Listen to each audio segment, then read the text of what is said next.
Hello friends, welcome back to my channel advance English 101। आज के इस वीडियो में हम लोग 4 एडवांस स्ट्रक्चर्स को सीखेंगे और उस पर बहुत सारे सेंटेंस बनाकर स्पोकन इंग्लिश की प्रैक्टिस भी करेंगे।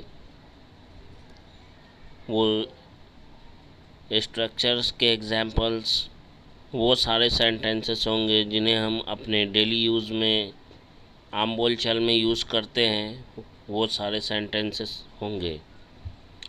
लेकिन इस वीडियो को शुरू करने से पहले मैं आपसे एक रिक्वेस्ट करना चाहूँगा। अगर आप हमारे चैनल पर पहली बार आए हैं और अभी तक आपने हमारे चैनल को सब्सक्राइब नहीं किया है तो प्लीज़ इसे सब्सक्राइब ज़रूर करें, ताकि आने वाले नए वीडियो का नोटिफिकेशन पहले आपको मिले।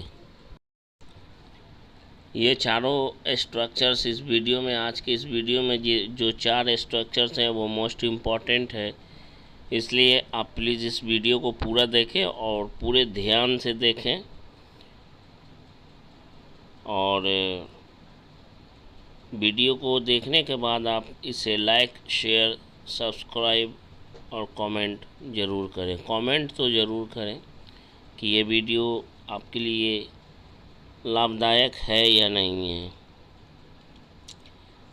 तो चलिए शुरू करते हैं आज का ये वीडियो। हमारा पहला स्ट्रक्चर है आज का बिटन बाय द बग, जिसका मतलब होता है किसी काम को करने में पूरी तरह से डूबा होना, हर वक्त उसी काम में लगे रहना, जुनून सवार होना या उस काम का भूत सवार होना। इसके लिए एक स्ट्रक्चर और भी है जिसे मैं पहले भी बता चुका हूँ। ऑब्सेस्ड विद प्लस वर्ब के 4th फॉर्म का यूज़ करना है। उसमें दोनों स्ट्रक्चर्स को मैं एक साथ बताऊँगा आज। आपके बेटे को प्यार का भूत सवार है, ये है हमारा आज का पहला सेंटेंस। इसमें से सब्जेक्ट है आपका बेटा, जो कि सिंगुलर है।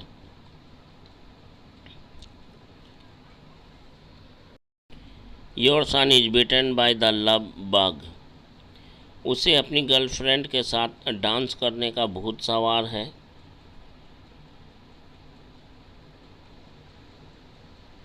He is bitten by the dancing bug with his girlfriend.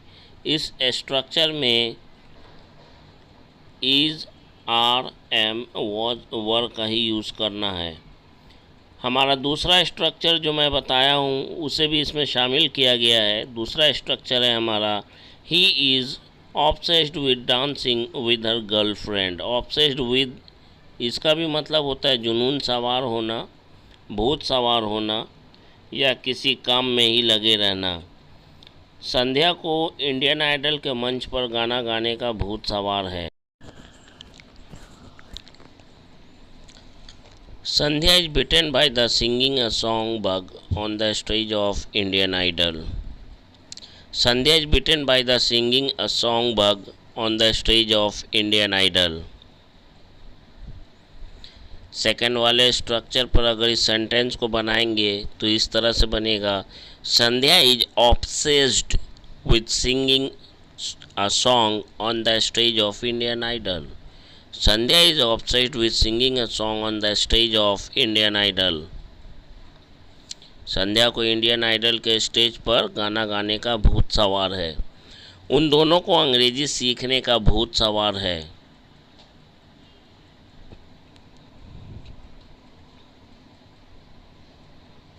Both of them are bitten by the learning English bug. Both of them are bitten by the learning English bug. ये advance structure है, ये एकदम advance structure है। ये वाला तो थोड़ा पुराना है, सेकंड वाला। Both of them are obsessed with learning English. Both of them are obsessed with learning English. आजकल बच्चों के साथ साथ बड़ों को भी गेम खेलने का भूत सवार है। इसमें सबसे पहले आजकल को लिखेंगे या सबसे लास्ट में आजकल को लिखेंगे या बोलेंगे। पहले लिखेंगे तो कॉमा ज़रूर देंगे रिटेन में। These days even elders are bitten by the playing game bug as well as children. as well as children का मतलब यहाँ पे होता है बच्चों के साथ साथ.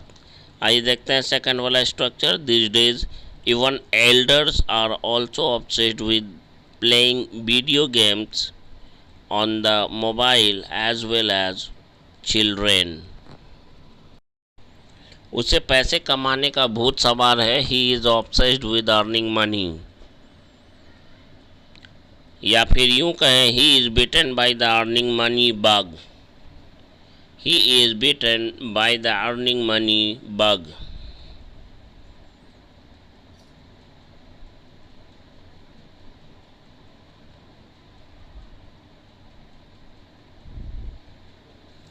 इन दिनों उसे भी शादी करने की भूत सवार है.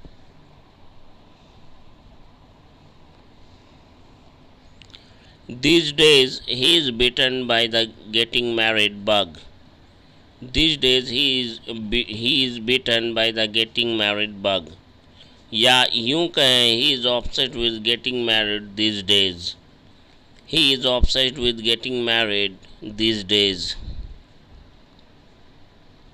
उसे तो लोगों के साथ अंग्रेजी में बात करने का भूत सवार है बस. उसे तो लोगों के साथ अंग्रेजी में बात करने का भूत सवार है बस. He is bitten by the talking to the people in English bug. That's it. बस या बस इतना ही. He is obsessed with talking to the people in English. That's it.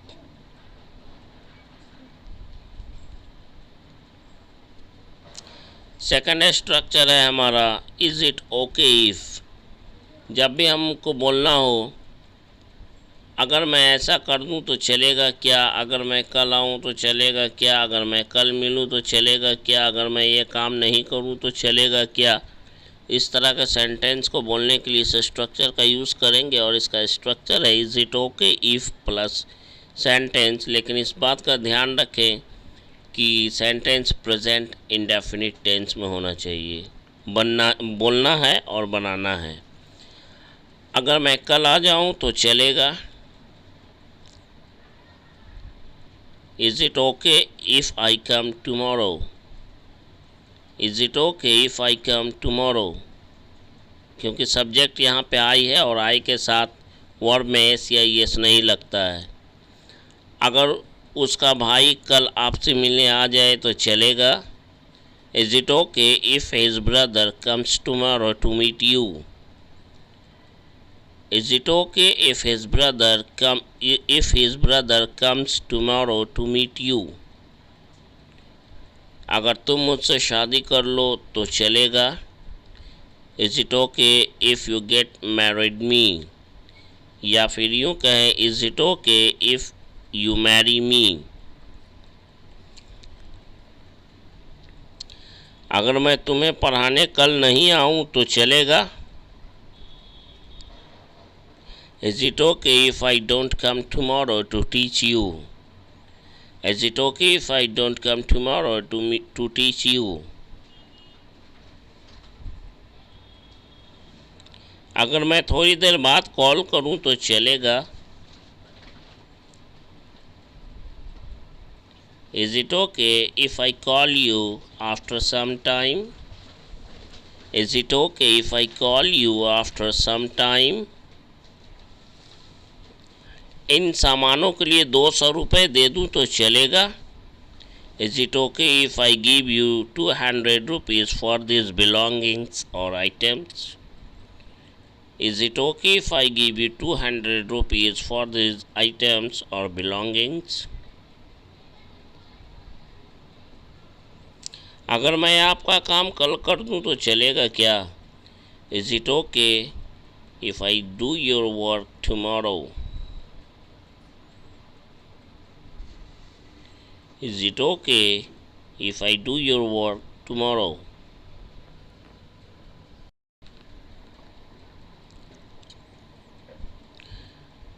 Number 3 पे स्ट्रक्चर है।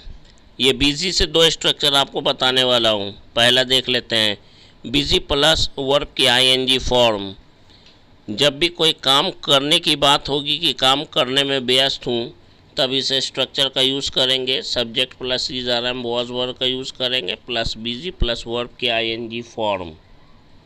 किसी काम को करने के लिए जब बोला जाएगा, व्यस्त होने की बात कही जाएगी, तब यूज़ करेंगे। वह मोबाइल पर बात करने में लगा हुआ है। He is busy talking on mobile. He is busy talking on mobile. यहाँ पे बिजी के साथ इन का यूज़ नहीं होगा, ध्यान रखें। इन ऑन कुछ भी नहीं। जब देखो तब तुम हमेशा फ़ोन चलाने में लगे रहते हो। Whenever you are seen you are always busy using mobile. जब देखो तब, whenever you are seen, ये पैसिव वॉइस में बनाया गया है। प्रेजेंट इंडेफिनिट टेंस का पैसिव वॉइस। वह फ़ोन चलाने में लगा हुआ था। He was busy using mobile. He was busy using mobile. यहाँ पे एक्शन की बात की जा रही है, इसलिए वर्ब में आईएनजी फॉर्म का यूज़ हो रहा है। फ़िलहाल मेरा भाई गवर्नमेंट जॉब की तैयारी करने में लगा हुआ है। For the time being my brother is busy preparing for government job. For the time being का मतलब होता है फ़िलहाल के लिए या फ़िलहाल। वह लड़की उसे घूरने में लगी हुई थी। That girl was busy staring at him.